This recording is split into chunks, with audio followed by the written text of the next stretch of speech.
Hi, and welcome. I'm Matt Coyle, and this is my partner, Ying Coyle. How you doing, Ying? I'm doing well, Matt. Great. So we are Team Coyle. We are local real estate agents at Compass Real Estate, based in Wellesley, Massachusetts. We serve the greater Boston region in Massachusetts. And today we are going to talk about an article that we recently published called "Is Now a Good Time to Buy a House?" Yeah. We're going to be answering other questions that our subscriber asking. Mainly, this is a home buyers collection. So let's get started. So first question, let me get it.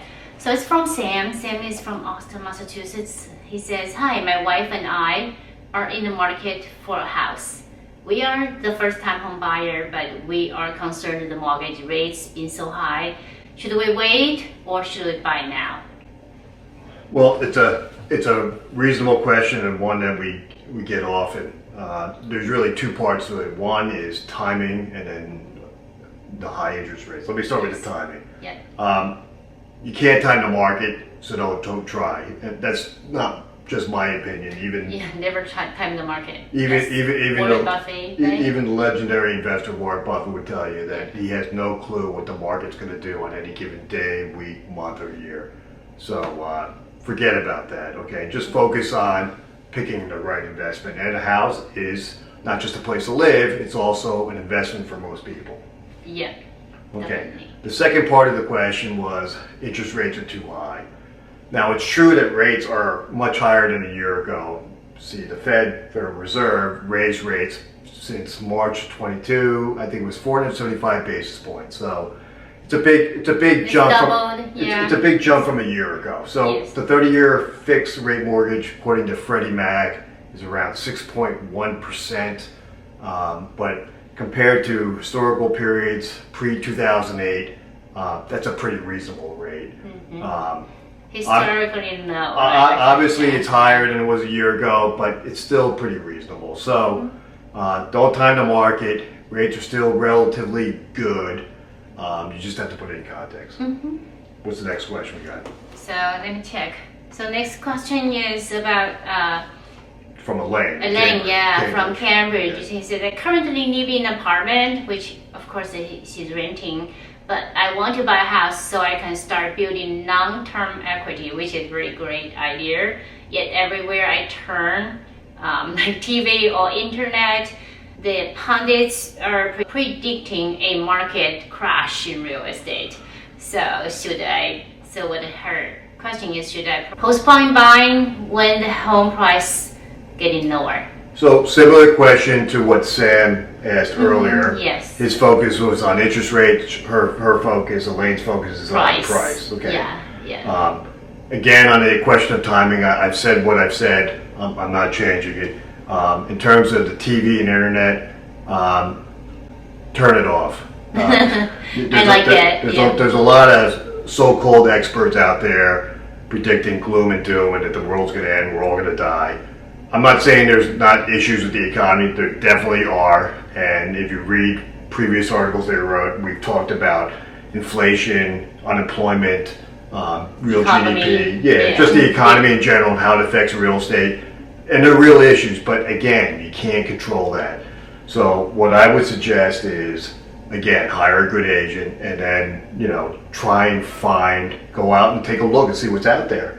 And you might find an opportunity because uncertainty usually creates opportunities. Right. And remember the old saying, stay in the market. You got to be in it to win it. So. Yeah, I like that. So, good. What's the next question we got? So next question we got is Justin said, is it really true that investing in real estate is a hedge against inflation? Another good question, and we published an article back, I think it was earlier last year, called "Inflation Won't Destroy the Value of Your Home." And we did. Inflation, owning real estate has proven to be a very effective hedge. You can look at the market returns across different asset classes last year. For stocks, bonds, even gold, the returns were negative. For real estate, just for Greater Boston, it's a lot. It was about 6.8%. I'm not going to go into why. I would encourage you to read the article that we're going to publish, and we'll have that link below, correct? Correct. Yeah. And we'll that'll do that. explain everything else. And then if you want us to do another video on it, we'll be happy to do it. So next question is from Jeff from Wellesley. So he said, do we have a housing bubble? A housing bubble. Okay, I hate this question actually, but let's just put things in context. Home prices have grown significantly, and there's really two reasons for that. One, there's a housing shortage relative to demand. So when demand exceeds supply, when demand exceeds supply, prices go up. High. Prices go up. So we call that a market phenomenon. That's the law of supply and demand. And over time, that'll eventually correct itself. Right. There's a second reason, though, and that's the Fed's accommodative policies of low interest rates. I would say artificially low interest rates, especially during the COVID years, and then just pumping so much money into the economy.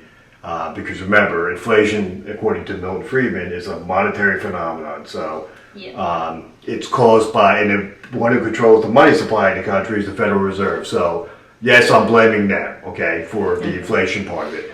But both the supply shortage and inflation are driving up prices. So is that a bubble?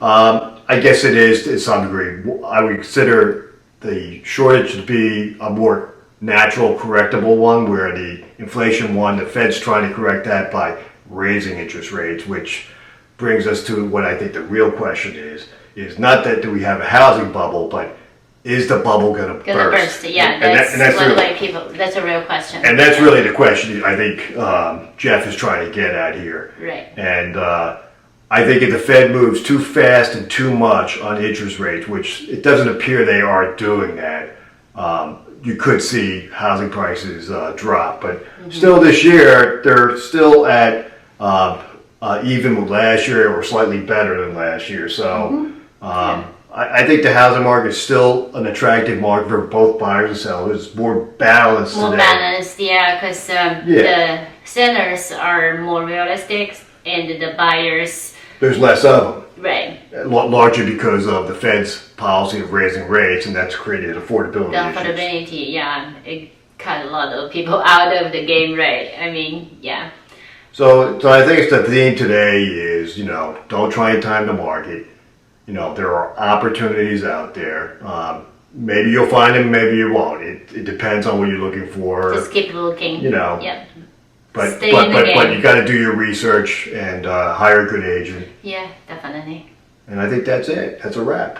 And we are always here if you have any questions about the market, about the process. And we have our contact information here below. If people have more questions, they know how to contact us. And also subscribe and like and share with your friend.